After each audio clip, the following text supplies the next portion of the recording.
Welcome to channel mobile story. आज मैं आप लोग के लिए एक कहानी जिसका शीर्षक है बोझ। ऐसा क्या हुआ जो घर की लाडली सबके लिए बोझ बन गई।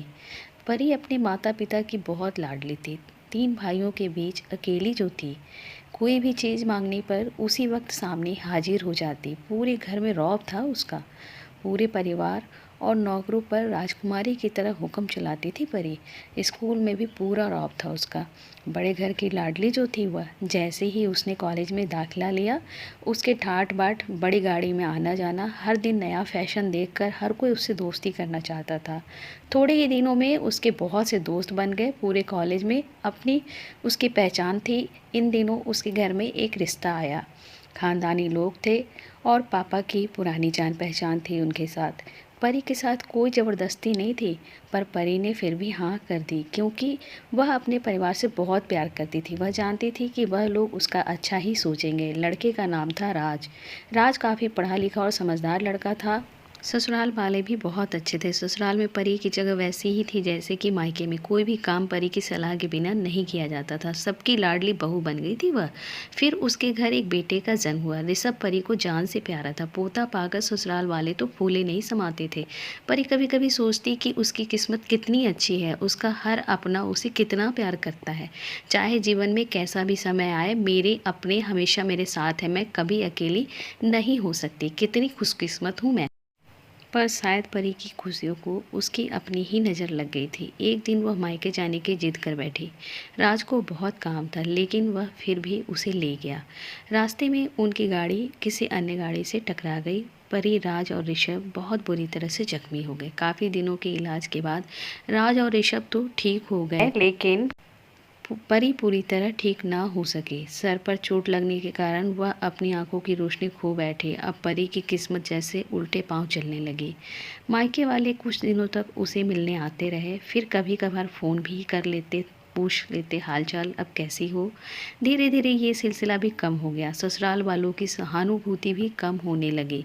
घर में किसी को पास बैठने के लिए कहती तो जवाब मिलता, बहुत काम है, अब तुम भी हाथ नहीं बटा सकती। राज भी चिड़चिड़ा हो गया था। बस ऋषभ ही था उसके साथ, जिसके साथ हंसते खेलते उसका वक्त गुजरता। एक दिन परी के हाथ से कुछ सामान गिर गया, जिसकी वजह से ऋषभ को हल्की सी चोट लग गई। परी के सास ससुर ने ऋषभ को उससे अलग कर दिया। कहा कि कहीं उसके ना देखने की वजह से बच्चे का कोई नुकसान ना हो जाए। परी अंदर से टूट चुकी थी। एक दिन उसने सबके सामने मायके जाने की इच्छा रखी तो राज उसे तुरंत मायके छोड़ आया, जैसे कि वह भी यही चाहता था। लेकिन ऋषभ को उसके साथ नहीं भेजा गया। परी कभी ऋषभ से दूर नहीं रही थी, पर अपनी कमी के कारण वह शांत रह गई। परी को लगा कि वह 3-4 दिन वहाँ रहेगी तो थोड़ा हवा पानी बदल जाएगा, क्योंकि वह कितनों दिनों से कहीं बाहर नहीं गई थी। घर वाले भी इतने दिनों बाद उसे देखकर कितने खुश होंगे। परी के घर पहुंचते सब लोग बहुत खुश हुए। खाने में सब कुछ परी की पसंद का ही बना था। उसने मम्मी पापा भाई भाभीओं से दिल खोल कर बात की।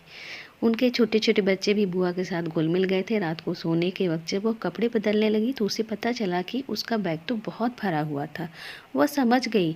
वो बहुत उदास हो गई। कुछ दिनों तक तो सब ठीक रहा, फिर जैसे सब बदलने लगा, सबका व्यवहार बदल रहा था।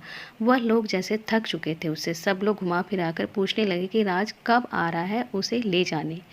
वह बहाना बना देती, जबकि वह जानती थी कि अब उस घर में उसके लिए कोई जगह नहीं। परी से चलते वक्त कुछ न कुछ नुकसान हो जाता। थोड़ी बहुत टोका टोकी उसे सुनाई देती, वह टाल देती। एक दिन उसके हाथ से लगकर एक कीमती फूलदान टूट गया। छोटी भाभी ने बहुत हंगामा मचाया।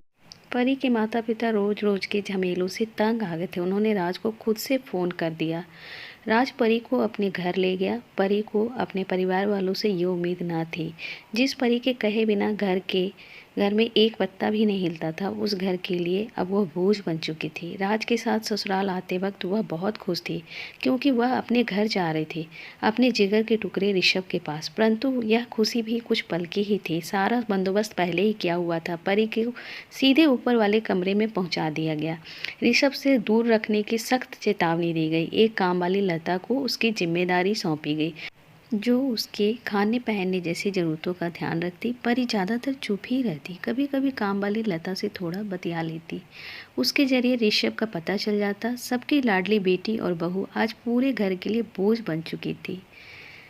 शायद इसीलिए कहा गया है कि वक्त हर समय एक जैसा नहीं होता है, वक्त कभी भी करवट ले सकता है। इसलिए कभी भी व्यक्ति को अपने वजूद का घमंड नहीं होना चाहिए। आई होप आपको ये स्टोरी अच्छी लगी होगी। यदि अच्छी लगी तो आगे भी ऐसे ही स्टोरी सुनने के लिए चैनल को ज़रूर सब्सक्राइब करें।